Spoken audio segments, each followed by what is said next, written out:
Hello, Denise here, and this is Ask Denise, and actually this is my pick today.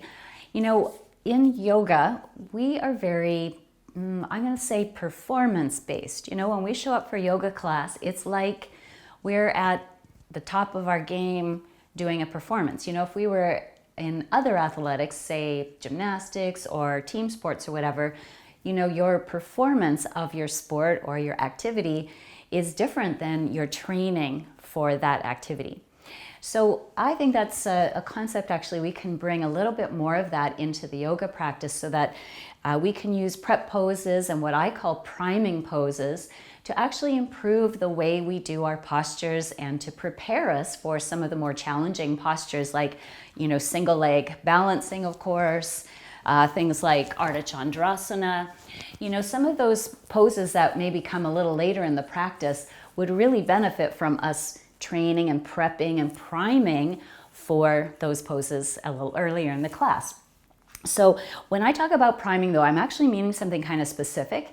When I teach my classes, I actually tap into the fascial lines. So if you want to know more about the fascial lines, you have to take my course, but I do talk about it a fair bit. So I want to sensitize my students to these fascial lines.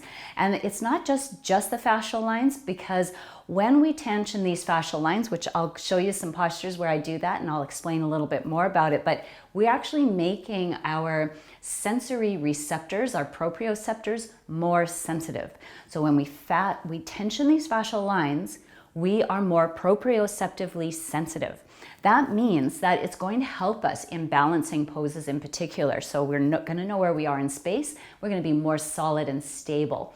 And then we can actually work on strength in those poses. So I'll begin but with just planting a seed, how important your feet are.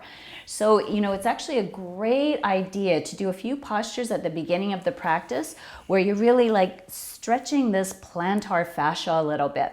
Of course, we can do it here, sitting back. And I know for some people, this is a really intense position. So you can move in and out of it a few times if you need to, but stay there as long as you can. We can take that into a table pose. And this is where we're actually priming our palm fascia by rooting down, energizing the arms and dialing it out. And then still we're keeping the plantar fascia open. So from here, we can work on things like going in and out of downward facing dog.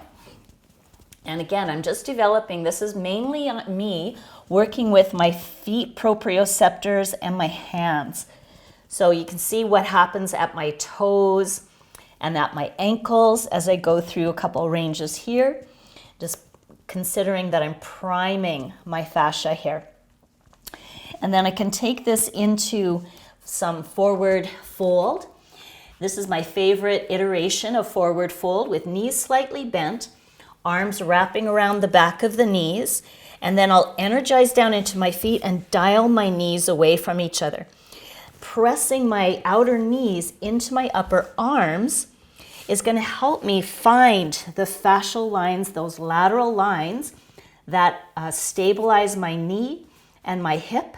And they actually help us get the arch lifted too. So this is a really cool way to feel that quite strongly. And then we can bring that up and go into poses like half moon. So if we take the body up like this, whether you do it with two hands or one hand down, again, modify for beginners if you need to, but I want to tension the side body fascia, the lateral line here. And not only am I tensioning that line and becoming a bit more sensitive to my side body, because we're actually kind of insensitive to our side body, so this is quite an important place to go. But I'm also activating my front body, my superficial front line, and my superficial back line, which I'm leaning back into. So those are all things that I talk to my students about. I want them to feel, and my cueing has more to do with what are you feeling? Notice what you're feeling, because I want to sensitize them. That's the whole point here. Next thing I'll show you is some lunges. So these are really great. I love this because this will sensitize my deep front line, which is my main core stabilizing line.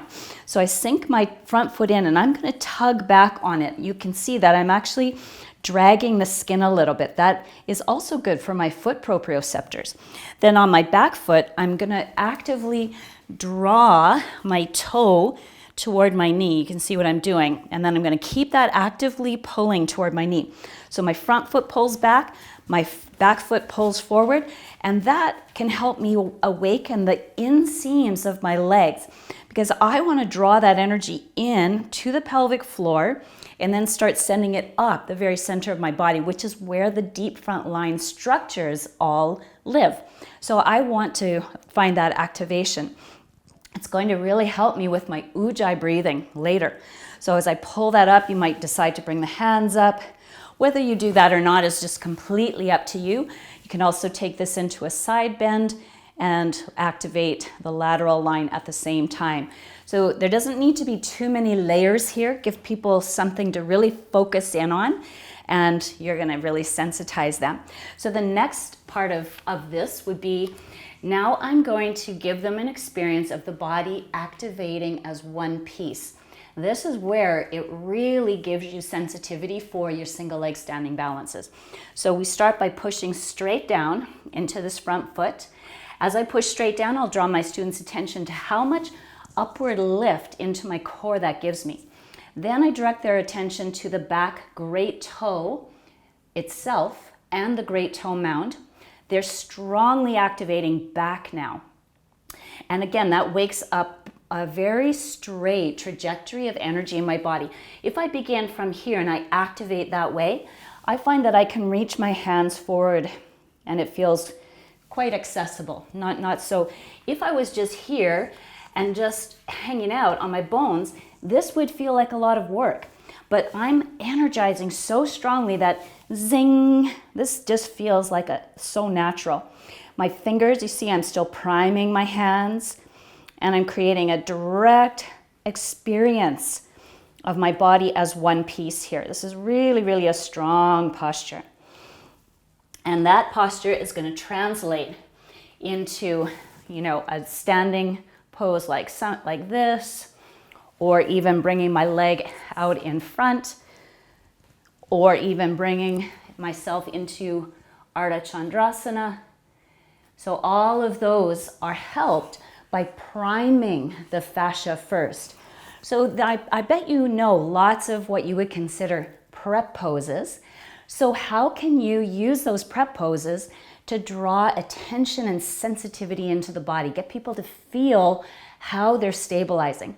And then they can build on that with strength and even increasing their range of motion.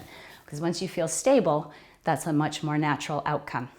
So yeah, let's build some training into our performance of the yoga practice. I bet this is going to give you lots of creative ideas. So hey, enjoy, and please comment, question below if you like, and I'll see you in the next Ask Denise video. Bye for now.